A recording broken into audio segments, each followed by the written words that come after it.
I want today's video to help you with your career. If you're struggling, then let's talk about it. Race drivers, I thought I'd just sit down in the chair this time instead of stood up, shouted at the camera lens, and just have a little sit down with you really to understand what it is about your career that's not working out and basically what the hell are you going to do about it. And to give you some background, what made me think about this today, because each time I do a video, I'm not really scripting it at all. It's just like, what should I talk about today? And I hit the camera, I hit record and I just go for it and it just comes out, right? Today's the same, but actually it's a bit preloaded because I've just been, having lots of conversations with drivers this time of year on what we're going to do next year. How's it gone this year? Are we on plan? If we're not, and the conversations that come from that, if we are, what's the next step? So it's career time of the year when you're thinking about 2026 or the next season. If you're not a race driver, it's all the way through the year, right? You're monitoring, you're trying to understand, where am I? Am I progressing? Am I getting towards what I really want to achieve in this career, this industry, this craft? And with race drivers, it's now. And what I'm seeing is there's a lot of drivers out there now. The grids are full. Each race now, if it's got 30 cars, it's normal. When back in the day, 20 was a good field. Now it's just flooded. There's F4 cars coming out of our ears.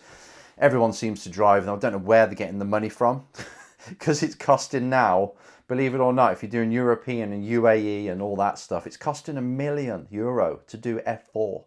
Which is bonkers. If you just do one little championship or a championship on its own with not much testing, it's not. It's probably a third of that, or getting onto half of that, but still it's a lot of money. And the grids are full, but what I want to get at is F1 driver academies, they are hungry for drivers, obviously, that are good. You can see there's lots of F1 driver academy cars all painted in their colour schemes. Some drivers you're thinking, I don't know why you've got it on the side of your car. You must be paying for that. But that's the industry, right? The programs have got to earn money as well. So they'll welcome somebody to pay to be on the program just to wear the badge. Even though they're not going anywhere near an F1 car. That's how motorsport is though. People like their bumper sticker. And it helps sell sponsorship and stuff. So I get it.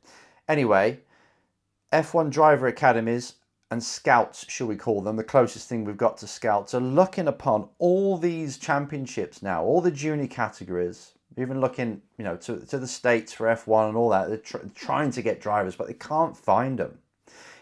When I do ask people who are running these academies, who's the hot drivers? What have you got your eye on? Who's out there now that you think's good? Out of all them, like hundreds of drivers that are out there, they probably name 2. In fact, they're really struggling, have been for a while now, where especially the drivers that are available, it's like, I just don't know who to pick.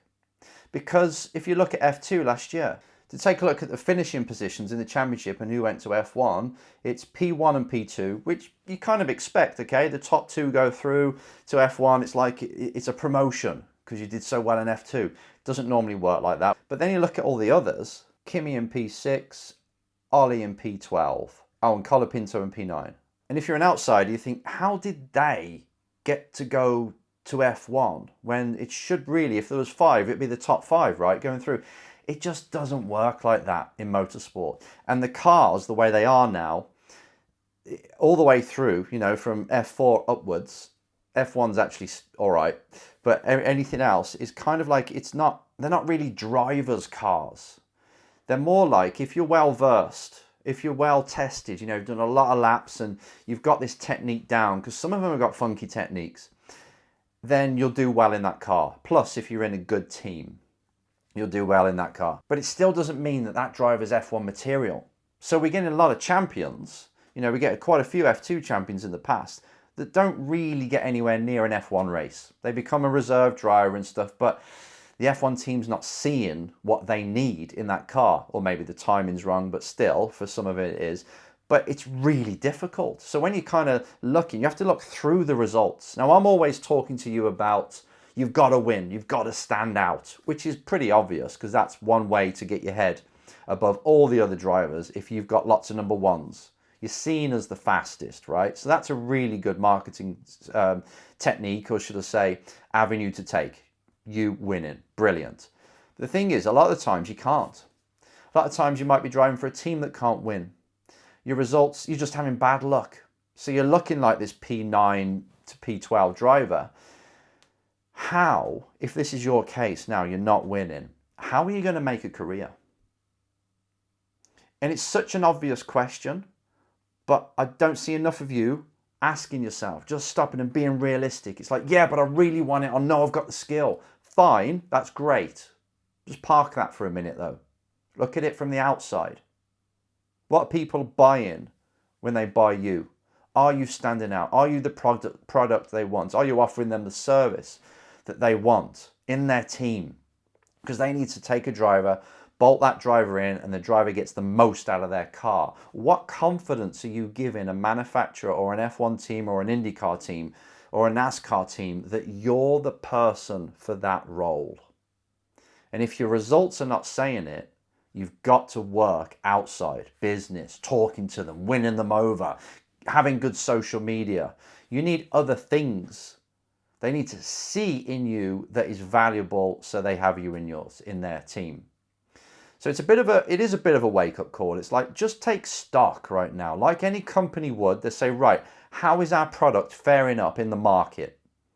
Is it selling well? If not, why is it not being bought by people? Why is this service not being bought? And if you're not being approached by sponsors, should we say, or by people who can actually advance your career, or by a team or a manufacturer, I think we need to shout louder. I think we need to prove to them that you're valuable enough to be hired. Because if you don't, I think you know how it's going to end up. You're just going to be another driver out of all the hundreds that come and go.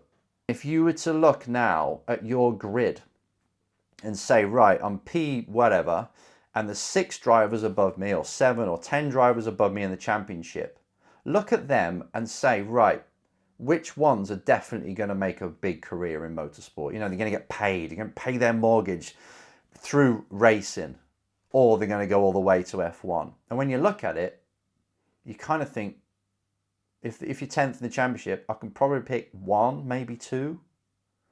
That's how the industry's looking at you as well, if you're P10 or wherever.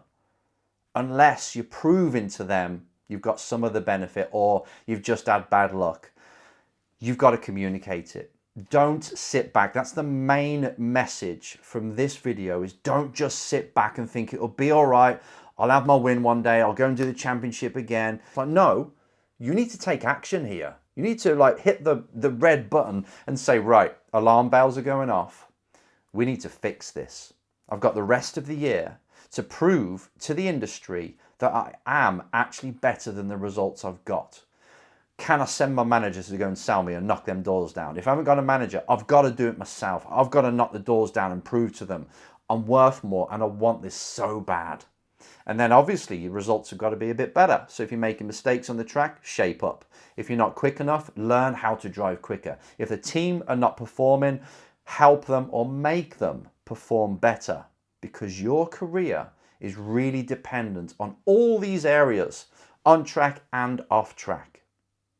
So take stock, look at it, write out what's not good, what is good, and also ask other people, how does this look from the outside?